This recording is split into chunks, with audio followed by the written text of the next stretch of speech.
Rejoignez dès à présent la grande famille des abonnés de votre chaîne Sika TV sur les réseaux sociaux. Sika TV, le vrai visage de l'actualité en Afrique, est en direct et en replay sur YouTube. Abonnez-vous et cliquez sur la cloche de notification pour ne rien rater. Nous sommes également présents sur Facebook et sur Twitter.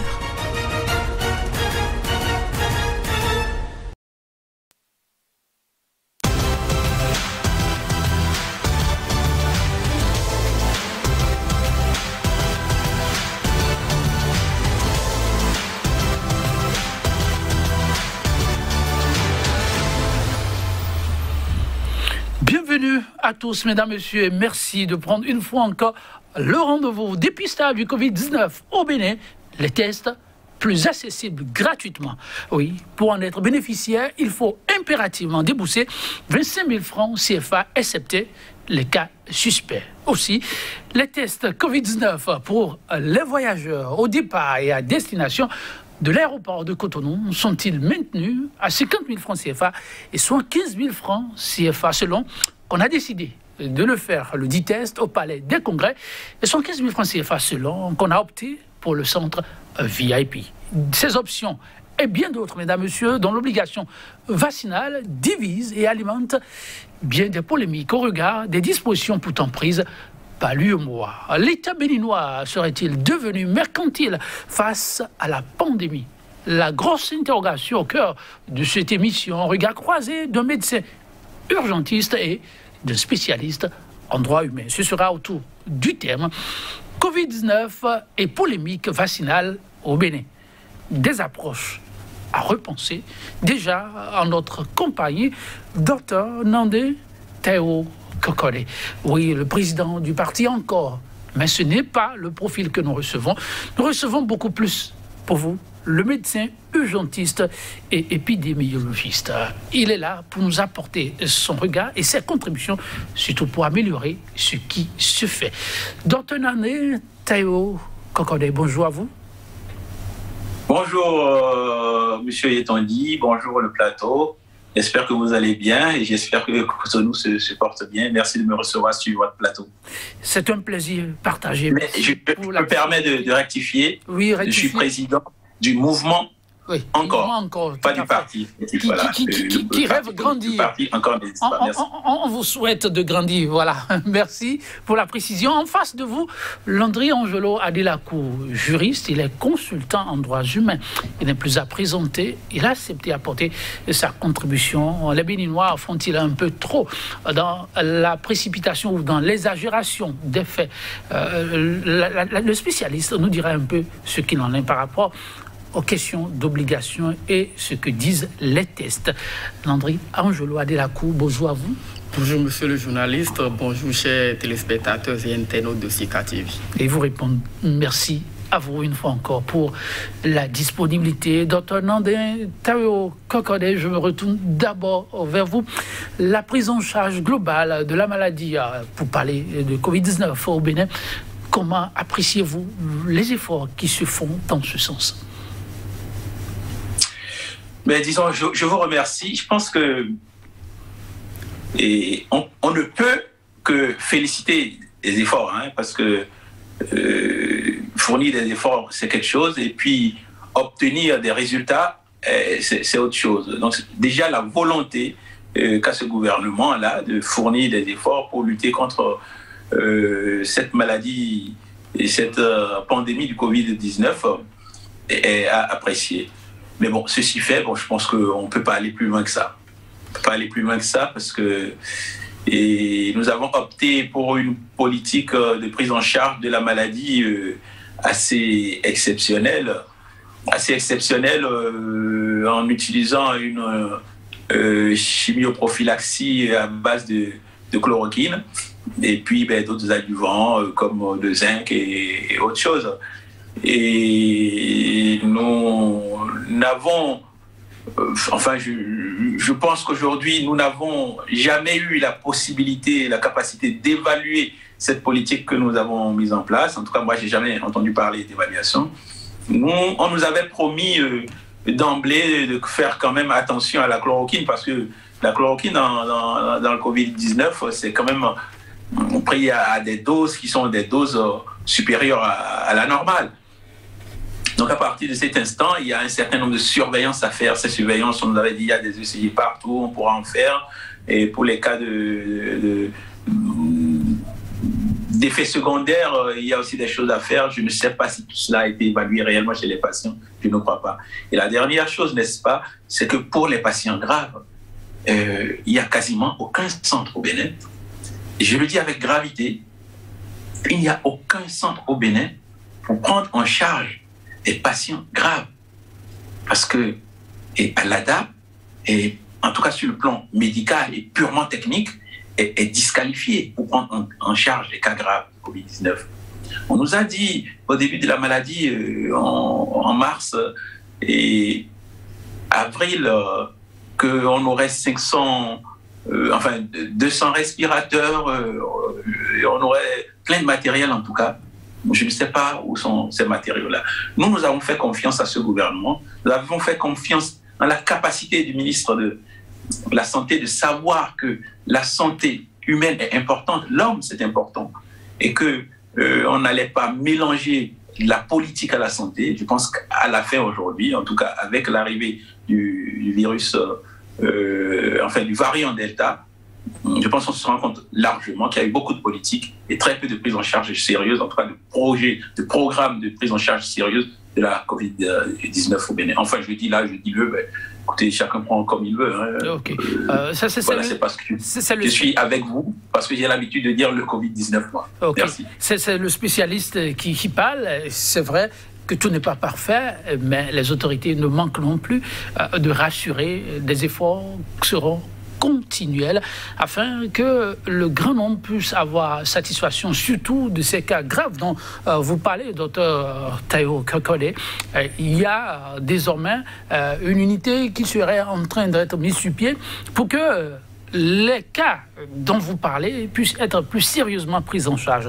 Et merci pour ces contributions. On est là pour apporter un plus à ce qui se fait. Non, mais quand vous dites d'emblée une unité qui serait en train d'être mise en place, mais c'est là la gravité de l'affaire. Là, nous sommes à près de 2 ans du début de cette pandémie. Et en matière de planification médicale, c'est prévoir qui est le plus important. On n'attend pas d'être au cœur de la crise pour courir. Et c'est là qu'ils ont échoué. Et c'est là qu'il faut avoir le courage de leur dire que, quel que soit ce qu'ils vont nous dire, leur politique sanitaire par rapport au Covid-19 est un échec complet sur le plan médical, sur le plan de la planification médicale. Et le dire, ce n'est pas être contre eux, parce que nous avons fait un serment avant de devenir médecin, nous signons un contrat. Le premier contrat que nous signons avec le patient, c'est de ne pas mettre sa vie en danger. Ce n'est pas le sauver, c'est primum movens non nocere, ne pas mettre sa vie en danger. Et ne pas mettre sa vie en danger, c'est planifier. Et la personne qui est responsable de la planification de la santé au Bénin, c'est le ministre de la Santé qui a la dérogation du président de la République. C'est-à-dire que c'est le chef de l'État qui donne dérogation au ministre de la Santé. Et dans cette affaire, dans les pays qui se respectent, depuis qu'on est en train d'entendre parler de morts par-ci, par-là, et qu'il y a... Enfin, on y reviendra. On y reviendra, mais on aurait pu déjà interpeller le ministre de la Santé. Donc, quand vous me dites... Docteur, s'il vous plaît. On aura mieux, ça me choque un peu. Ok, on vous comprend une fois encore, c'est le regard du spécialiste. Et on comprend, on doit être préoccupé, mais en même temps, est-ce qu'il ne faut pas reconnaître qu'on est en plein avec ce nouveau variant dont vous parlez, et qu'on sait qu'avec la première phase de ce virus vécu au Bénin, le Bénin, c'est presque honorablement sorti d'affaires, et qu'en termes d'évaluation, qu'on peut s'accorder encore un peu de temps pour évaluer. Docteur Nadin Kokode, vous permettez, non? Qu'en termes d'évaluation... Monsieur Yetongi, oui. Est-ce que vous pouvez me donner la preuve que le Bénin s'en est bien sorti? Vous savez, il ne suffit pas d'aller sur les antennes pour dire nous en sommes bien sortis, il y a des gens qui nous envient. Les chiffres que les autorités ont envoyés. Quand on parle de médecine, on parle de statistiques. Quand on parle d'épidémiologie, on parle de chiffres. Quels chiffres nous avons aujourd'hui pour démontrer que le Bénin s'en est bien sorti? La chimioprophylaxie que nous avons mise en place, est-ce que nous pouvons dire aujourd'hui, sur telle quantité de patients béninois qui ont été pris en charge avec cette chimioprophylaxie, voilà tel nombre ont fait tel effet secondaire, tel nombre sont morts, tel nombre se sont grattés parce qu'ils ont des progrès, tel nombre ont eu des tachycardies. C'est ça, c'est à partir de ces éléments précis qu'on peut dire que le Bénin s'en est bien sorti. On ne peut pas se permettre de faire de la politique avec la médecine. Je le répète, la médecine, c'est quelque chose, c'est un bien précieux pour le patient. La santé, c'est un bien précieux. En tout cas, la seule façon de dire qu'on s'en est bien sorti, ça ne peut être que des chiffres. Et ces chiffres, nous les attendons. Nous les attendons, c'est vrai. Et les autorités les ont promises. Ça ne sera sans doute pas tardé, mais fait actuellement grand bruit la question du test et les vaccinations qui s'en suivent. Nous avons, comme je le précisais, le juriste et consultant en droits humains, Monsieur Adelakou. Oui, beaucoup de réactions par rapport à la question du test. Aujourd'hui, c'est la question de la gratuité qui fait dresser des cheveux sur la tête. On vous a vu aussi presque horrifié sur cette question. Et qu'est-ce qui vous dérange ? Merci, monsieur le journaliste. J'avoue qu'après l'intervention du docteur, je suis davantage conforté dans ma position, et laquelle consiste à croire que nos gouvernants, quand bien même, essaient de faire quelques efforts en ce qui concerne la sécurité sanitaire de nous tous, n'ont pas su véritablement prendre les mesures nécessaires. Et quand on revient à la gratuité, comme vous le demandez, et nous l'avons toujours dit ici, qu'il est important que ceux qui nous dirigent aient à cœur de donner un visage humain à la gouvernance. Donc la gouvernance ne peut pas être faite au Bénin aujourd'hui en dehors de l'humain. Et donc, quand vous voulez prendre des politiques, quand vous voulez élaborer vos politiques publiques, il est important que l'on puisse baser les politiques publiques sur les droits humains. Donc, une approche basée sur les droits humains. Et lorsque nous avons démarré cette affaire, nous sommes partis des tests qui, d'abord, étaient gratuits, et progressivement, et ça, je l'ai vécu, j'aime bien être factuel avant de venir parler, je l'ai vécu, nous avons fait le déplacement sur le palais des congrès avec un ami, et pour essayer d'anticiper un test pour voir si en temps il n'avait pas un petit souci parce qu'il devait effectuer un voyage, même pas précaution puisque nous sommes en Afrique.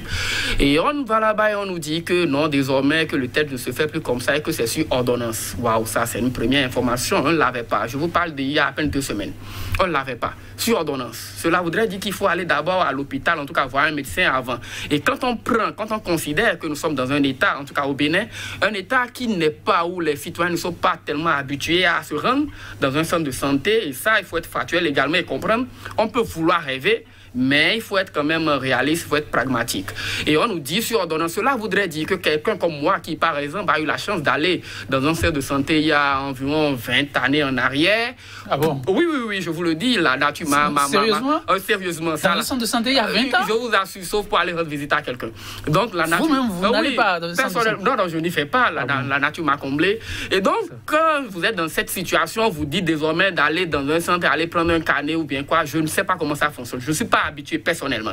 Et je suis certain qu'il y a nombreux qui sont dans mon cas et qui n'ont pas de soucis de santé, ces petits soucis pour aller... Et maintenant, on nous dit un test. Il faut d'abord aller chercher l'ordonnance. Là, on a vu un premier blocage parce que si je devais même le faire de façon volontaire, cela me décourage. D'avance, je ne veux pas me rendre dans un centre de santé, je n'ai même pas le temps à perdre. Ça, c'est un. Mais on s'est dit ici... Toutes mes excuses, mais allez dans non, c'est pas un temps à perdre pour aller dans un centre de santé pour se faire soigner. Voilà. Oui, c'est pas un temps à perdre pour se faire soigner, mais pour la Covid-19, vous savez, je vous l'ai dit, je comprends la position du docteur, il est en France. Il faut être pragmatique. Je viens du Nord. Il y a quelques semaines, j'ai fait 3 semaines dans le Nord. J'ai fait Kouandé, Djougou, Péanco, Kandi et autres, Kérou. Mais j'ai vu. C'est pour vous dire que je suis désolé, mais je suis factuel. Cette histoire de Covid-19 n'est valable qu'à Cotonou et sur les réseaux sociaux. Je vous en prie. Et ça, je vous le dis, je voudrais que ceux qui nous dirigent et dont les autorités sanitaires puissent faire une descente à l'intérieur du pays. Vous voulez dire que nous avons été formés. C'est le laisser-aller total. Ah oui, ça je vous le dis. Oui, je vous le dis. Nous avons été formés des gens, c'est pas des moindres. Des gens, je ne veux pas appeler, je ne veux pas catégoriser. Mais chaque fois que nous entrons dans les salles, pour les former, on vous dit, monsieur le formateur, enlevez cette histoire-là, il n'y a pas Covid-19. Et nous avons eu la chance... Encore récemment, là? Je vous jure, je vous parle du... Avec le nouveau variant? Je vous assure tout, je vous dis, je vous parle du pays avec le nouveau variant. Nous étions là-bas... Vous mettez vos masques, des populations vous demandent de les enlever. Si c'était même des populations simples, on aurait compris. Je vous dis, le haut niveau des gens, des intellectuels, des cadres, nous avons été les formés. Je ne veux pas préciser quelle couche il s'agit. Mais les gens nous disent non. Et avec eux, c'est pareil. Mais quand vous entrez également dans les villes que j'ai citées, Vous constatez que les gens n'ont rien à... Vous n'avez pas de cache-nez à voir chez quelqu'un, donc de masque, non. Donc les gens se comportent comme s'il n'y a même pas de virus. Et peut-être qu'avec les chiffres, comme le disait le docteur, si on avait les chiffres, peut-être qu'on aurait su dans ces localités s'il y a eu un fort taux de contamination, de décès ou de cas graves et autres. Donc voilà ce qui se passe à l'intérieur du pays. Mais ici, nous sommes assis à Cotonou et sur les réseaux sociaux, nous parlons de ce que nous constatons à Cotonou et sur les réseaux sociaux, qui sont également des faits vrais. Donc, en nous disant d'aller pour les ordonnances, on a compris qu'on allait vers quelque part parce que nous avons compris que quand vous suivez les hommes qui gouvernent, en tout cas dans tous les pays, ils ont une démarche un peu progressive. Du jour au lendemain, on constate tout simplement que désormais, pour les tests qu'on a appelés par convenance, c'est 25 000 francs. Et pour ceux qui sont des cas suspects, le test est gratuit. Donc, nous avons créé, on a fait de la catégorisation. Il y a une catégorie pour laquelle le test est gratuit, il y a une autre catégorie pour laquelle le test est payant. Mais ce qu'on appelle test par convenance, c'est quoi? Cela voudrait dire que je suis chez moi ou bien ici, je suis content, je me lève, je vais faire un test. Nous estimons que quand les gens vont faire un test, c'est parce qu'on a au moins une présomption, on a un doute. On voudrait s'assurer que l'on est réellement en pleine santé, que l'on n'est pas un de ces cas dont on nous parle, que vous pouvez être porteur et nécessairement ne pas développer des signes, ou bien que le signe que vous êtes en train de développer vous-même, ou bien votre intuition ne vous a pas trompé. Mais aujourd'hui, pour une question de sécurité sanitaire, notre État a préféré distinguer entre ceux qui vont faire des tests par convenance et puis on a mis 25 000 francs. Mais je pense que 25 000 francs, quand on est en droit de l'homme, nous parlons des questions d'accessibilité. Et quand on parle d'accessibilité, ce sont des principes qui vont au-delà de tout, je dirais, de tout cet arsenal juridique que nous connaissons. L'accessibilité, elle peut être physique ou économique et donc financière. Nous sommes en matière d'accessibilité ici économique. Vous pensez que c'est un frein? Absolument. Je vous rappelle, vous connaissez le SMIC. Au Bénin, nous tournons autour de 40 000 francs de francs CFA. Et un État qui a un SMIC qui est basé, qui s'arrête à 40 000 francs et qu'une personnalité de ce pays a estimé tout récemment qu'il n'est même pas objet de débat, qu'on ne veut même pas faire une révalorisation, qu'on ne veut même pas augmenter. Pour le moment, cela n'est pas encore une question d'intérêt pour eux. Et on dit, dans 40 000 francs, il faut aller payer 25 000 francs pour des tests Covid. Et j'ai appris, et ça je ne l'ai pas vécu, une cousine à moi l'a vécu, elle m'a dit que quand vous allez même, et ça se comprend également, chez les médecins, et que vous payez autour de 1300 francs CFA. D'abord, donc peut-être pour les petits papiers, les carnets et autres, ça se comprend, n'est-ce pas? Donc vous ajoutez cela aux 25 000 francs, ça fait environ 27 000 francs, n'est-ce pas? Mais, disons, quand vous avez un pays comme ça, où il y a le chômage il est endémique, et puis il y a la question, donc, la question même du travail décent qui n'est pas garanti, la question du SMIC qui n'est pas garantie, les gens qui font face à des problèmes de logement, les gens qui naturellement étaient déjà face à des problèmes de santé parce que n'ont pas assez accessibilité économique, bien évidemment, aux soins de santé comme il le faut. Et on se lève du jour au lendemain, on dit 25 000 francs. Vous allez voir, s'il y avait les statistiques, et ça, je voudrais qu'on soit aussi factuel, s'il y avait les statistiques, vous allez voir certainement que l'effectif de ceux-là qui vont vers ces tests a sûrement dégringolé depuis que nous avons érigé le principe de l'argent en mode de gouvernance sanitaire également. Non. Est-ce que, il ne faut pas mettre du bémol, oui, docteur Nadine Kokolé, est-ce que l'on peut parler de l'argent érigé en principe quand on voit les mesures prises dans ce sens-là par l'autorité? Est-ce qu'on ne peut pas l'expliquer? Oui, bon, vous savez, d'abord, je pense que les tests de convenance peuvent exister. Les tests de convenance peuvent exister, il faut qu'on se dise la vérité, parce qu'on n'est pas là non plus pour se mentir. On peut faire un test pour une raison ou une autre. Moi, j'ai plein de gens qui disent j'ai envie de savoir, tout simplement, alors qu'ils n'ont aucun signe. Voilà. Et c'est ça qu'on appelle un test de convenance. Oui. Et ça ressemble un peu à de la pagaille. Vous n'avez rien, alors qu'il y a des gens sérieux là. L'État est débordé, mais il y en a qui se lèvent. Non, c'est pas de la pagaille. Ah oui, ça ressemble à quoi? Ça peut être de l'anxiété. Ça peut être de l'anxiété. Ah, ok. Voilà. Donc, médicalement, ça s'explique. Oui, ça peut être de l'anxiété. Donc, c'est au médecin vers qui vous allez de vous rassurer. Okay. Et de dire, au vu de tel nombre de choses, je vous ai examiné, vous n'avez aucun critère qui puisse faire que votre test soit positif. Donc, nous n'allons pas faire un test et gaspiller des sous à notre État. Alors, je pense qu'on peut être d'accord là-dessus. Si je résume, avant votre néanmoins, si je résume, oui. On peut continuer par laisser les citoyens aller vers ces centres, mais à côté, pouvoir avoir un dispositif d'accueil pour les écouter et les rassurer de ceux qui n'ont rien et qui peuvent rentrer. C'est bien ça? Ben non, c'est-à-dire que le système est fait de telle façon à ce qu'aujourd'hui, pour avoir un test, il faut une ordonnance. Si je comprends bien. Oui. Il faut une ordonnance. À partir du moment où il faut une ordonnance, il faut voir un médecin avant. Ce qui serait vicieux dans ce système, c'est si dès le départ, on suppose que le patient qui vient faire le test vient pour un test de convenance. Ça veut dire que le principe sacro-saint de la médecine, qui est de prendre le patient dans sa globalité, de le croire avant toute chose, c'est-à-dire que non seulement vous le prenez en charge, non seulement vous le croyez, mais le premier diagnostic, le diagnostic que vous devez poser, c'est le diagnostic le plus grave pour lui. Donc, si ce principe-là n'est plus respecté et qu'on suppose, moi j'ai beaucoup de patients qui m'ont appelé, mon docteur il a refusé de faire le test alors que j'étais tel signe. D'accord, on ne va pas citer le nom de médecin ici, et c'est des médecins de renom qui font ça actuellement à Cotonou, qui refusent d'envoyer les gens faire le test, mais d'emblée, en fait. Donc, le patient est suspect d'emblée. Et c'est ça qui est le mauvais côté. Et ce mauvais côté-là est dû à la pédagogie aussi. C'est-à-dire que nous sommes dans un pays, en réalité, comme l'a dit M. Adela tout à l'heure, où les gens n'ont pas l'habitude. Ils n'ont pas l'habitude d'aller chez le médecin ou de payer et de payer ces grosses sommes. C'est une grosse somme quand même.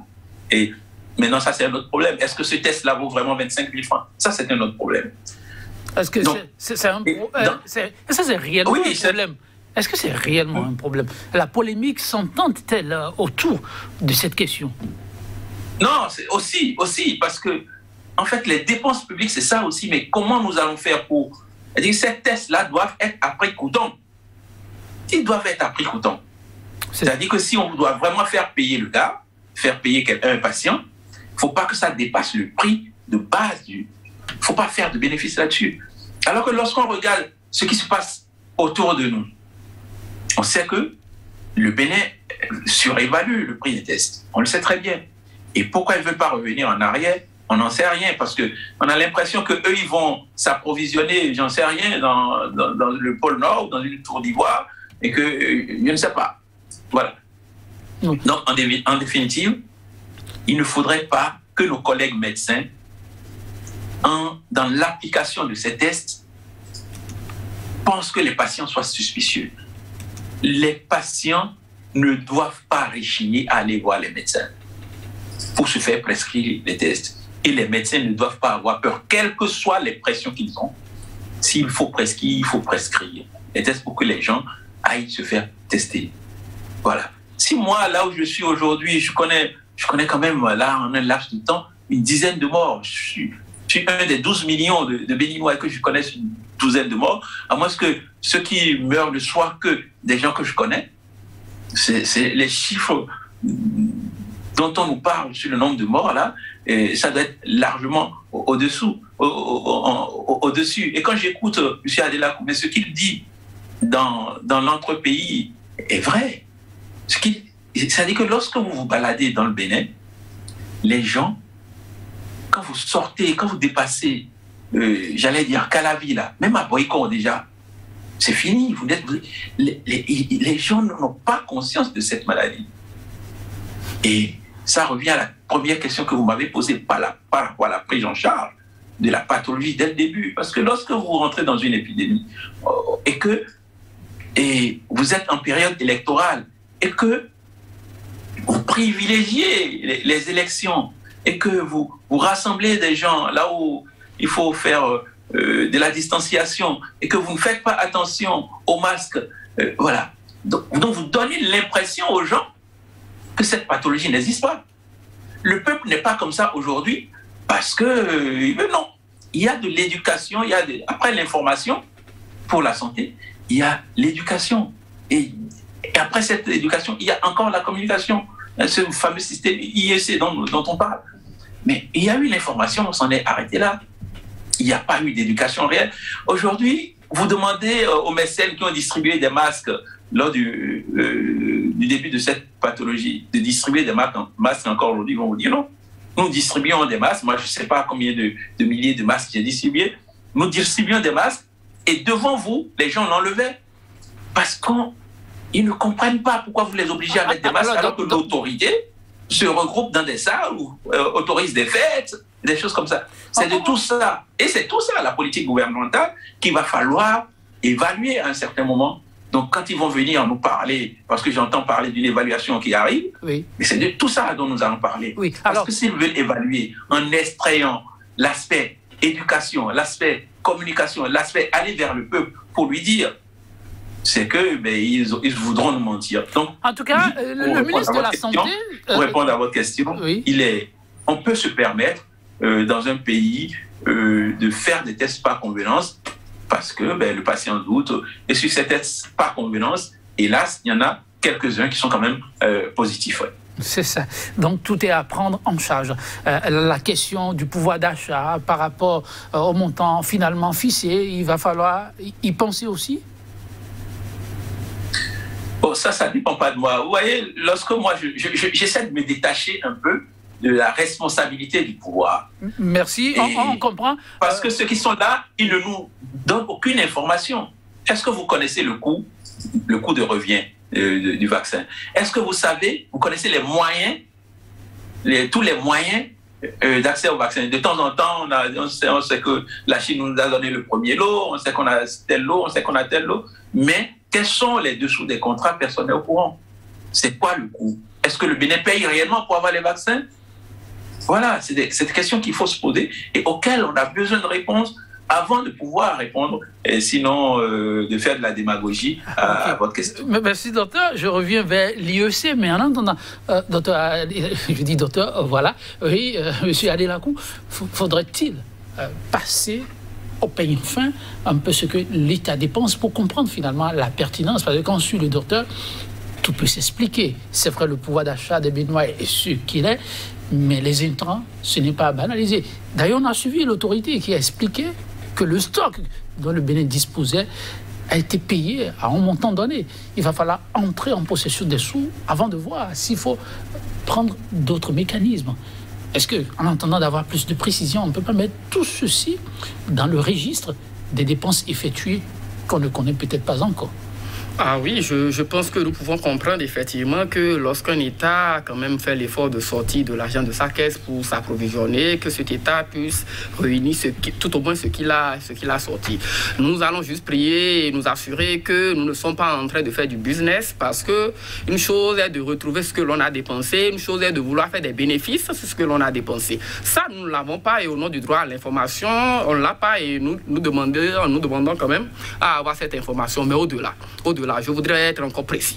Okay. Moi, je suis en droit de l'homme, et je vous dis, en droit de l'homme, les principes sont clairs. C'est ce qui fait que lorsque vous gouvernez dans une approche, comme je l'ai dit, dans une approche basée sur les droits de l'homme, personne n'a de soucis. Personne n'a de soucis parce que nous sommes là sur un terrain de ce que nous appelons les droits socio-économiques et culturels. Ça n'a rien à voir avec les questions de liberté, ça n'a rien à voir avec les questions de droits civils et politiques. Nous sommes là dans des questions qui touchent tout le monde, quelle que soit votre appartenance politique. Et donc, lorsque vous prenez le Bénin, je vous dis une fois encore, il est bon de rêver. Nous aimons l'élégance, nous voulons rêver, nous voulons être un grand État, un grand pays, mais au-delà, il faut être réaliste. Oui. Il faut être réaliste, il faut être dans le peuple. Et quand vous êtes dans le peuple, vous comprenez. Quand vous ne comprenez pas, vous prenez des politiques qui ne s'arrêtent qu'à Cotonou. Et dans certains quartiers de Cotonou encore, je vous en prie. C'est de cela il est question. Quand vous faites le tour du Bénin, quand vous allez au contact des gens, vous vous rendez compte que les mesures que nous prenons seront, c'est-à-dire carrément ineffectives. Parce que les gens n'ont pas le pouvoir. 25 000 francs pour faire un test de Covid, une pandémie que des gens ont du mal à accepter. C'est-à-dire les gens ont du mal à accepter son existence. Ils ont du mal à reconnaître que la pandémie existe. Or, la pandémie existe. Et vous trouvez qu'il est normal de venir dire à ces gens-là qui sont déjà des incrédules, bon, ils ont raison, qui n'y croient pas, de sortir encore 25 000. Le peu de gens qui croyaient vont essayer de se sortir d'affaires et dire, bon, comme c'est 25 000 francs. Non, c'est de cela les questions. Est-ce qu'aujourd'hui, après avoir fait la promotion du hautement social à l'investiture du chef de l'État, le Bénin est en phase avec cette promotion en nous disant, quelques mois après, de payer 25 000 francs pour de supposés tests de convenance. Je vous en prie, je ne suis pas épidémiologiste, mais nous parlons d'une pandémie. C'est-à-dire, nous parlons d'une pandémie. Nous ne sommes pas en train de parler de je ne sais quelle maladie comme ça, ou le paludisme, que chacun peut se lever et faire ce qu'il veut. Nous encore que les statistiques nous montrent que le paludisme est la maladie qui tue plus en Afrique, et même au Bénin. Mais on nous dit... Faut pas faire d'amalgame, hein. Oui, j'en viens, vous allez y revenir tout à l'heure, vous êtes spécialiste du domaine. Donc je vous le dis, moi je ne suis pas épidémiologiste, mais je vous dis, en droit de l'homme, nous sommes en train de parler d'une pandémie, et là, nous sommes en train de parler d'une question d'ordre public sanitaire. C'est de cela les questions. Nous ne pouvons pas avoir la même approche, la même lecture. Vous pensez qu'il faut revoir le coût pour que le grand nombre puisse y avoir... Ma position, elle est claire là-dessus. Je ne veux pas savoir combien a été déboursé, effectivement, on peut comprendre. Mais il est important aujourd'hui, par rapport au pouvoir d'achat, par rapport à ce que vivent les Béninois, de revoir le coût. Et vous dites, c'est vrai que peut-être le Bénin a acheté les choses et autres. Mais on va faire une similitude. Une similitude. Oui. Le Bénin est membre de l'UEMOA, on est d'accord. Oui. On reviendra sur la question de l'UEMOA. Pour qu'on puisse comprendre le coup. Un instant. On va revenir à la question de l'UEMOA. Je présume que M. Adelakoun veut nous dire que le test coûte moins de 5 000 francs normalement. Non, docteur, il ne l'a pas encore dit. Docteur, puisqu'il est là, il est... La réalité, c'est que ce test coûte certainement moins de 5 000 francs. S'il vous plaît, docteur, M. Adelakoun ne l'a pas encore dit, il est là, il aura la parole. Mais je vais vous demander, s'il vous plaît, l'épidémiologiste disait tout à l'heure que les intrants, il faut en tenir compte parce que l'État sort de l'argent. Il faut vraiment retour sur investissement, comme on dit de façon triviale. Maintenant, quand on suit l'acteur, le spécialiste des questions en droits humains, pour la sauvegarde ou la protection du grand nombre, est-ce qu'on peut demander à l'État de faire le sacrifice en revoyant, quand on connaît aussi le train de vie des populations? Est-ce que c'est possible? Monsieur Yetongi, vous savez, on ne peut pas se renier. L'épidémiologiste est doublé d'un acteur politique qui parle de temps en temps certainement en tant que politique. Mais je pense que j'ai suivi la démonstration de M. Adelakoun et je suis persuadé qu'il en sait certainement beaucoup mieux que moi pour ce qui est des droits sociaux et culturels, hein, et je sais que c'est de ça dont il s'agit, et sa démonstration me convainc à loisir. Ah bon, sa démonstration vous convainc. Si c'est le cas, je l'ai poursuivre par rapport aux décisions de l'UEMOA. C'est vrai, le Bénin appartient à une zone donnée, comme on dit, mais pour autant, l'État, la question revient de façon persistante, en toute souveraineté, ne peut-il pas se permettre un certain nombre de décisions? L'acteur des droits humains, souvent, est revenu là-dessus, balayant cela d'un revers de main. Là, on est sur un terrain de santé publique. Monsieur Adelakoun, est-ce qu'on ne peut pas faire des concessions, d'autres concessions, et comprendre l'État dans la dynamique actuelle? Ah non, nous comprenons l'État, je pense, nous comprenons l'État. Et j'ai l'habitude de dire une chose, même si les internautes ne comprennent pas souvent, je dis, chacun parle en fonction de sa position. Eux, ils sont de l'exécutif, ils ont des raisons de prendre les décisions qu'ils sont en train de prendre. Et quand vous prenez par exemple deux individus, il y a un qui est un peu aisé, il y a l'autre qui est moins aisé, nous n'allons pas réfléchir et penser de la même façon. Et donc moi, je fais partie de la classe des prolétaires, et donc de ceux que quelqu'un en France a appelé à l'époque les riens. Donc je veux parler d'Emmanuel Macron, même si Jean-Luc Mélenchon lui a rappelé après que ce sont les riens qui font la révolution. Donc moi, je suis de cette classe-là, et par conséquent, je raisonne comme celui qui appartient à cette classe. Je ne suis pas de l'exécutif, je ne suis pas un milliardaire, je ne suis pas un millionnaire. Okay. Alors, l'État, nous le comprenons. Mais nous disons à l'État, puisque c'est nous tous, de penser aussi à équilibrer pour que chacun puisse se retrouver dans ce que nous sommes en train de faire, c'est tout. Et prenons la décision de l'UEMOA, vous allez voir que à sa 22e session ordinaire, dont les chefs d'État de l'UEMOA et autres, ils ont décidé de l'harmonisation des frais de test Covid au niveau des aéroports. Oui. Et donc, ils ont décidé à ce que les tests puissent être à 25 000 francs de francs CFA pas de francs guinéens, de francs CFA, 25 000 francs de francs CFA, et que les tests faits dans un État de l'UEMOA puissent être reconnus et donc acceptés dans un autre État. Parce que je voudrais rappeler ce qui se faisait par exemple quand on prend notre pays, c'est que pour quitter l'aéroport international Bernadette Cardinal Ganty de Cotonou, vous allez d'abord au palais des congrès, pour le cadre normal, les 50 000 francs, vous faites un test et on vous dit c'est 50 000 francs. Bon, ça fait 51 125 francs. 51 125 francs que vous payez, donc, que vous payez d'abord, vous faites les appels et tout. Et vous prenez les résultats, vous voyagez, vous atterrissez dans le pays où vous allez. Si le pays, par exemple, reconnaît les tests faits ailleurs, il n'y a pas de souci. J'ai fait l'expérience avec le Burkina Faso.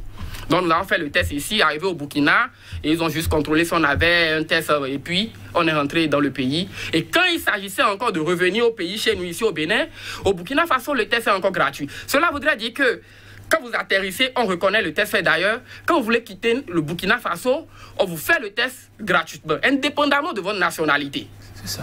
Donc nous l'avons fait également et nous sommes revenus ici. Mais une fois revenus encore à Cotonou, il fallait encore faire... Ah ben, nous avons payé. Il fallait encore faire d'autres tests à Cotonou, quand bien même on avait le test du Burkina Faso. Même quand vous arrivez à l'aéroport, il n'y a même pas un dispositif pour contrôler si vous avez un test venu d'ailleurs ou pas. Le dispositif, c'est un dispositif qui vous conduit directement dans la salle où on doit faire les prélèvements et puis tout ça là. Et puis après, on continue au niveau du palais des congrès. Donc, c'est ce qui a été fait. Ce qui fait qu'en tout et pour tout, pour aller au Burkina Faso qui est à côté parce que l'on a pris par l'aéroport, nous avons payé 102 000 francs, 250 francs CFA. Si le Burkina Faso était resté dans la même logique que le Bénin, nous aurions payé 204 500 francs CFA. Donc, ouais, c'est ce que nous aurions payé parce que, oui, nous sommes allés au Burkina nous faire former pour revenir et pour rester sur votre plateau et aller former les gens à l'intérieur du pays et pour contribuer au développement de notre pays. Voilà ce qu'on nous fait faire. Et certains ont l'habitude de croire que ceux qui prennent pas l'aéroport sont des gens nantis. Non, c'est faux. Moi, je suis suffisamment pauvre. Mais lorsque vous êtes pauvre, il y a plusieurs manières de trouver les opportunités. Et c'est ce que nous autres, nous espérons. Et donc, quand on nous applique de ces règles, nous sommes en train de comprendre que notre État, pour nous, c'est notre compréhension, on peut se tromper, n'est pas en train de célébrer l'excellence, n'est pas en train d'encourager ses citoyens à aller au-delà de leur minimum, de leurs moyens, pour apprendre davantage, pour avoir des connaissances, pour avoir l'expertise et revenir développer le pays.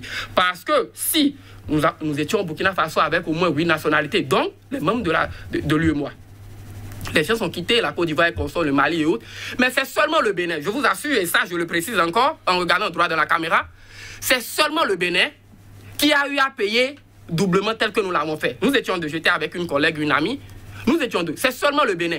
Toutes les autres délégations n'ont payé les tests que pour quitter leur pays. Et puis, le test qu'ils ont eu à faire à Ouaga avec nous était valable pour entrer dans leur pays. C'est seulement le Bénin. Mais après, l'UEMOA a compris. Et a dit qu'il faut harmoniser. Le Bénin est parti quand même à cette communauté de principes et de valeurs qu'est l'UEMOA. Donc, ils ont décidé ensemble de mettre cela en œuvre, je pense, bien début juin. Mais le Bénin, bizarrement, dans la droite ligne, c'est un peu triste, hein, je le dis ainsi, dans la droite ligne de ce que nous sommes en train de constater depuis un certain temps, le Bénin a préféré ne pas s'aligner pendant que la Côte d'Ivoire, pendant que le Mali, pendant que la Guinée et bien d'autres États de l'espace ont pris des mesures, ont pris des décisions pour dire désormais chez nous, les tests sont à 25 000 francs et que les tests faits ailleurs plutôt sont quand même valables, sont reconnus chez nous conformément à la décision de l'UEMOA. Pendant ce temps, le Bénin est resté là à traîner les pas et nous avons suivi par exemple le secrétaire général adjoint du gouvernement et porte-parole par ailleurs du gouvernement et dit que oui, que le Bénin n'est pas en train de jouer aux petits rebelles et que le Bénin finira par se ranger, par prendre la droite, par respecter cette décision que lui-même il est allé s'asseoir là-bas et prendre avec ses compères. Oui. Nous en étions là quand on nous a dit oui, que parce qu'on a pris, vous voyez, les raisons comme si on a acheté des instruments, il faut d'abord vider ça et tout. Mais c'est dans ça nous étions. Et jusqu'à là nous vous parlons, on n'a même pas encore fait le nécessaire pour revenir à 25 000 francs et accepter la reconnaissance des tests faits ailleurs. Mais pendant ce temps, on nous dit qu'à l'aéroport international de Cotonou, désormais, que oui, c'est les 50 000 francs et pour VIP. VIP, il faut le dire que ça existait également. Ça existait, vous savez, moi, je ne suis pas riche, donc je ne pouvais pas le faire. Ça existait, ça permet d'aller vite et dans certaines conditions les plus agréables. Donc, on nous dit désormais c'est cela et on dit désormais que impérativement, avant de venir à l'aéroport international de Cotonou, il faut d'abord avoir payé soit les 50 000 francs, soit les 115 000 francs. Parce que l'exemple que je vais aussi vous dire là, pour être factuel, c'est qu'en tant que vous voyagez ainsi, vous pouvez atterrir à l'aéroport de Cotonou sans avoir payé les frais. Et arrivé à l'aéroport, vous avez la possibilité de payer, ou comme vous avez la possibilité de sortir de l'aéroport et de payer après, de toutes les façons, votre passeport, quand même, est convoyé là où ça doit être convoyé. Donc, vous voyez, mais aujourd'hui, on a dit rigoureusement, il faut payer, il faut payer. Et après, on est allé de là maintenant pour aller dire que test par convenance, il faut payer 25 000 francs. Oh, c'est 25 000 francs. En réalité, c'est ça, on devait prendre, ça dit, ce qu'on a affiché là-bas, on devait prendre et ramener au niveau de l'aéroport et des frontières pour dire désormais, ce n'est plus 50 000, 115 000, ce n'est plus test obligatoire. Quand vous faites un test en Côte d'Ivoire, vous venez, c'est valable. Quand vous faites un test aux États-Unis, c'est valable. Mais le Bénin, jusqu'alors nous vous parlons, la décision de l'UEMOA est là. Le Bénin n'est pas en train de respecter parce que, entre-temps, le Bénin n'a pas appris à respecter les dispositions de la Charte africaine, n'a pas appris à respecter les décisions de l'Union africaine, n'a pas appris à respecter les décisions et donc le Bénin est fidèle à sa logique et par conséquent, le Bénin est en train de se rebeller contre l'UEMOA. En tout cas, c'est le regard du spécialiste en question de droits humains. Docteur Nadin Kole, pensez-vous qu'il y a vraiment possibilité de faire autrement? Est-ce que les spécialistes en question de droits humains ne font pas plutôt eux-mêmes dans la rébellion? Non, mais ils ne font pas dans la rébellion. Le Bénin est un État voyou. Non, s'il vous plaît. Non, et c'est pas moi qui le dis. Non, c'est pas moi qui le dis. C'est pas moi qui le dis. C'est le président de la République, le président Patrice Talon, qui le dit. Que le Bénin est un État voyou. Parce qu'un État, dit le président de la République Patrice Talon, qui ne respecte pas les dispositions internationales est un État voyou. Je ne le dis pas dans les mêmes mots que lui, mais c'est lui qui le dit. À partir du moment où vous dites ça, et que vous avez le pouvoir, et que vous faites la même chose que ce que vous reprochez aux autres, c'est que nous sommes dans un État voyou. Et ça, il faut le reconnaître, que le Bénin est un État voyou qui ne respecte pas les dispositions internationales. Et aucune disposition internationale, que ce soit la Cour africaine des droits de l'homme et des peuples, que ce soit l'UEMOA. Mais pourquoi nous faisons ça? Parce que, je l'ai dit à l'entame de mes propos, le Bénin ne respecte pas l'humain. Le ministre de la Santé ne sait pas que c'est des humains qu'il a à sa charge. Et cet État-là, ce pays-là, ne pense que fric. Et c'est pour ça, c'est-à-dire que je ne suis peut-être pas forcément tout à fait d'accord avec M. Adelakoum. Mais c'est vrai, en matière de santé publique, il n'y a pas à être riche ou à être pauvre. En matière de personnes, que vous soyez multimilliardaire ou le plus pauvre, vous savez, vous avez quasiment le même kilomètre de vaisseau à l'âge adulte et quasiment le même nombre de neurones, si vous savez les utiliser correctement. Vous avez les mêmes organes. Il n'y en a pas qui ait un organe de plus que l'autre, sauf s'il est mal formé. Et c'est ce qu'il faut oser dire à ceux qui nous dirigent, qu'ils ne nous respectent pas. Ils ne respectent pas les 12 millions de Béninois. Parce qu'ils ont la possibilité d'aller se faire soigner ailleurs. Non, le chef a refusé cela. Il ne faut pas, parce qu'on a la possibilité d'aller se faire former ailleurs ou soigner ailleurs, faire ce qu'il ne faut pas. Monsieur Kekode, s'il vous plaît, vous avez des contributions à faire. Quelles peuvent être ces contributions? Vous êtes en train de me dire que nous arrivons à la fin, là. Tout à fait. Ouais. Et sur ces contributions, pourquoi pas clôturer? Parce qu'il est question de parfaire ce qui se fait déjà. Non, mais écoutez, je pense que le temps est allé très vite parce que j'aurais bien voulu qu'on parle et aussi bien de ce qui se passe. Vous l'avez annoncé, de la vaccination, des patients. Oui, mais on a été surpris par le temps. On y reviendra. Par exemple, après les injections, et les gens en parlent beaucoup. Oui. Et puis, on dit que ce n'est pas possible. On dit que ce n'est pas possible, alors qu'on sait très bien aujourd'hui qu'un vaccin comme le Janssen, il y a des études qui existent depuis quelque temps, il y a 0,3%, je pense, de décès quand même, dû à ce vaccin, chez des personnes qui ont eu ce vaccin et qui n'ont eu qu'une seule dose. Les études sont toujours en cours. Je dis, il faut respecter les nôtres et mettre en place des systèmes d'évaluation, de recueil des données. C'est quand même pas compliqué de dire à celui qui a pris un vaccin, lorsque vous ressentez tel symptôme, appelez-nous. Ou bien de dire aux familles, à tous les Béninois, si jamais vous avez l'impression qu'un des vôtres est mort à cause du vaccin, voilà un numéro que vous appelez. Parce que le système qui est en place pour dénoncer, il est trop lourd. Il faut que votre médecin accepte de faire la dénonciation, ou il faut que vous puissiez aller chez le procureur pour dire que j'ai un doute.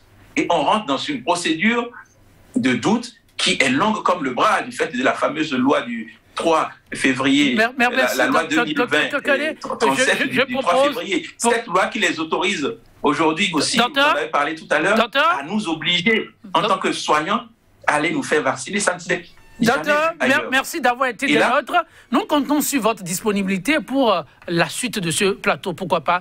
Merci pour votre contribution et merci aussi, chers téléspectateurs, pour la compréhension. On compte sur la disponibilité de M. Adélakun pour un autre plateau. Mais pour aujourd'hui, on va s'en arrêter là. En queue de poisson, oui, mais recevez ça ainsi. Oui, bien.